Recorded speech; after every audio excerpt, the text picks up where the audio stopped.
In Myanmar, where thousands of Rohingya Muslims are trying to flee to Bangladesh amid escalating violence. At least 89 people have been killed since Thursday, the day former UN Chief Kofi Annan presented a report on how to stop the violence in Rakhine State. The army has launched what it calls clearance operations after Rohingya fighters attacked more than 20 police and border outposts on Thursday night, killing 12 security personnel. The office of leader Aung San Suu Kyi says 77 Rohingya have died in the subsequent crackdown. Rohingya activists say troops have raided villages, killing people and burning down homes. And an AFP reporter, as well as border officials, say they witnessed the security forces firing at terrified villagers as they fled on Saturday. It's thought as many as 100,000 Rohingyas are now stuck at the border, where Bangladesh is refusing them entry. One of my sons was lost while crossing the border.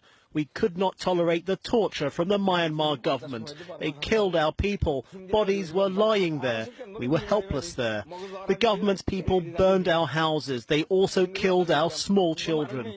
How can we live there? You have seen on the news media how much torture they are doing to us. What you can see on the other side of the border, a huge, massive firing is going on.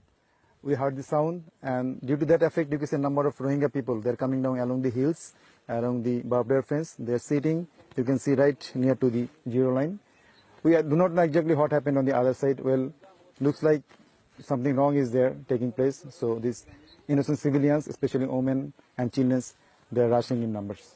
Well, for more on this, joining us in the studio is Tun Khin. He's president of the Burmese Rohingya Organisation in the UK. Thank you, sir, for joining us on Al Jazeera's News Hour. There's never any good news, is there, for the Rohingya? But this, what's happening now, this escalation of violence, is pretty disturbing.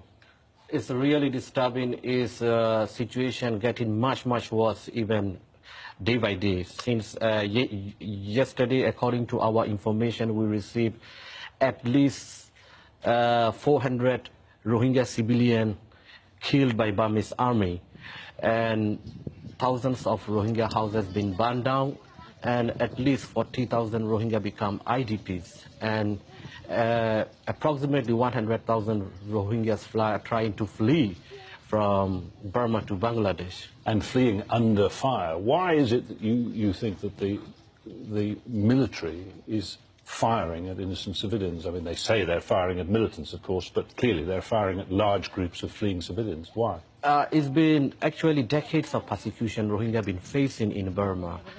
It's a kind of systematic plan to wipe out, to exterminate the whole Rohingya minority from Burma. It's been going, as I mentioned, many decades, especially currently we are facing the worst situation. You know, the thing is, they want to get rid of the whole minority. According to legal experts, what's mentioned, Rohingyas are facing crime against humanity and genocide. If that is the case, forgive me, if this is about genocide and getting rid of the entire Rohingya community, why go to the trouble of setting up a government commission? The Myanmar government set up this commission, headed by former UN Chief Kofi Annan, to try to solve the problem. Why bother doing that? That was just a few days ago that he reported. Actually, we welcome Kofi Annan Commission report, whatever happening. But the thing is, this is a kind of diversion to attention of international community, because international community is raising quite a lot Rohingya issue, but we have not seen effective action. So by doing this, NLD government is a kind of Burmese military, and NLD government a kind of twisting, not to implement this recommendation, the other side, by destabilizing the situation of Rakhine State. So, unfortunately, we are friendless. International community is not doing enough to protect these people. Aung San Suu Kyi is the de facto leader in Myanmar now. She's a Nobel Peace Prize winner. Why is she not more personally outspoken and engaged in this problem with the Rohingya, do you think? Unfortunately, yes. She's not speaking enough. Even she's siding with Burmese military, where Burmese military perpetrated crime against humanity, to the Rohingya people since last October 2016. And same time, you know, we need to see international community is also listening to Daw Aung San Suu Kyi. So I want to point out here what Rohingyas are facing today is emergency crisis, where thousands of Rohingyas are, you know, mass killings may happen in a few days' time, the way military is doing operation. So this is emergency crisis. We need international community intervention. UN intervention is the only way to protect. What's happening now, the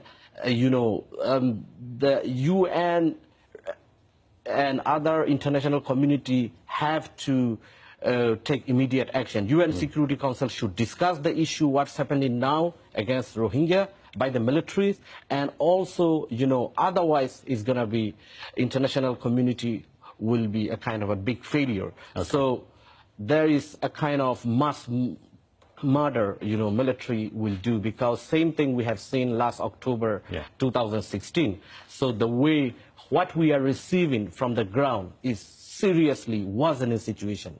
Okay. Unless if international community will not do, it's going to be a big mistake. Okay. So we need urgent intervention to protect the lives of innocent Rohingya people, where 1.3 million Rohingyas are facing genocide. Okay. So whenever genocide happens, international communities say, okay, it will not happen again. Now, it is happening now, western part of Burma in Arkhana state.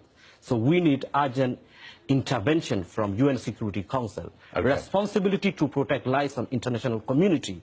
Burmese government will not do anything again. Okay, we're going to have to leave it there. Tun Kin, thank you so much, President of the Burmese Rohingya Organization in the UK.